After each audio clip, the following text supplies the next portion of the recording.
Southeast Side community grieving tonight. A beloved teacher at Harmony Elementary, Sharon Wilbanks, and a man believed to be her husband have become the latest involved in a murder-suicide. We've reported on 6 murder-suicides so far this year in the San Antonio area. As Jesse Deguiado reports, a mental health expert says their deaths among a growing number nationally of people who kill, then take their own lives.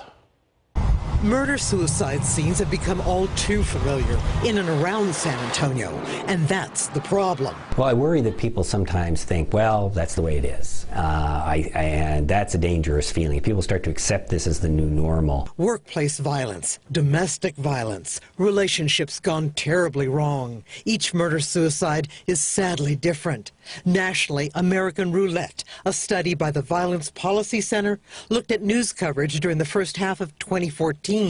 It found 282 murder-suicides, nearly a dozen a week. 93% used a gun, and 72% involved an intimate partner. In those cases, people have much higher expectations for what they're going to get out of a relationship, and that makes them less patient. Pliska says people have become more impatient overall over the past decade or so, fueled by stress, economically and emotionally. He says often violent scenes are preceded by what he calls a decline in impulse control that can lead to uncontrollable rage. Letting it out, in fact, does not make it go away. It actually makes you feel worse and makes you more likely to lose your temper the next time. The problem is that once something does get out of control, then there's no going back. Jesse Deguiado, KSAT 12 News.